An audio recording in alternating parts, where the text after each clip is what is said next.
পুরো বাংলাদেশে মানে মাত্র কয়েক মিনিটের মধ্যে নিউজটা ভাইরাল হয়ে গেছে।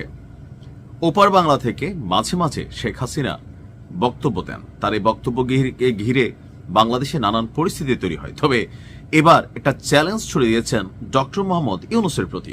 তবে আমি মনে করি এই চ্যালেঞ্জ যদি তিনি তারেক জিয়াকে দিতেন এই মুহূর্তে, তাহলে এটা ভিন্ন সমীকরণ হতো। তবে তিনি চ্যালেঞ্জ দিয়েছেন জনাব ডক্টর ইউনূসকে যে ডক্টর ইউনূসের যদি সাহস থাকে ওনাকে ধরে নিয়ে আসবে। না, ওইটা না। তিনি বলছেন যে যদি সাহস থাকে তাহলে আসুন আমার সাথে নির্বাচনে লড়ুন, জনগণ আপনাকে ভোট দেয় না আমাকে।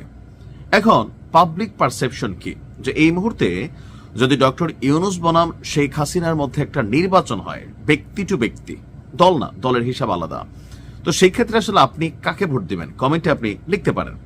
তবে এই মুহূর্তে ডক্টর মোহাম্মদ ইউনূসের প্রতি বাংলাদেশের জনগণের একটা বড় অংশ, আওয়ামী লীগ তো আগে থেকে বিগড়ে আছে, এনসিপিও কিছুটা বিগড়ানো, বিএনপি তারাও বিগড়ানো, জামাত তারাও বিগড়ানো।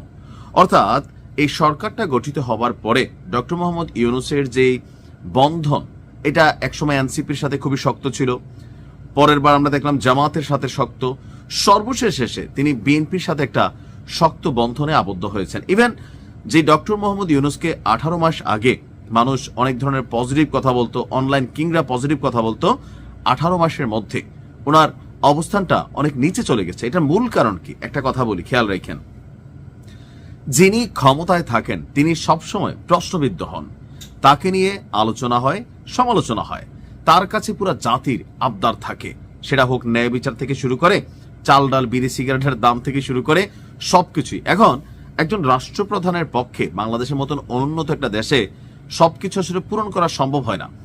আবার রাজনৈতিক দূরদর্শিতা, যেমন একটা দেশে ধর্ম বর্ণ মত নির্বিশেষে সকল কমিউনিটির লোক থাকে, একজন রাষ্ট্রপ্রধানের দায়িত্ব থাকে সকল মতকে, যে যে কমিউনিটি তাদের অধিকার সুরক্ষা করা বা নিশ্চিত করা, কিন্তু সবসময় সেটা হয়ে ওঠে না। বিশেষ করে গেল 18 মাসে আমার মনে হয় মাইজ ভান্ডার শরীফের যারা ফলোয়ার আছেন তারা ডক্টর ইউনূসকে খুব বেশি পছন্দ করেন না। এখন উনি কি নিজে কোনো রকম ভূমিকা নিছেন এই দরবারগুলা মাজারগুলা ভাঙার ব্যাপারে? না, উনি নিজে কোনো ভূমিকা না নিলেও ওনার সরকারের আমলে যেহেতু এখানে ব্যাপক ভাঙচুর করা হয়েছে, সো তাদের মধ্যে একটা ন্যারেটিভ দাঁড় হয়ে গিয়েছে যে না দেখো এই মাজারগুলা তো এই বর্তমান সরকারের হাতে নিরাপদ না।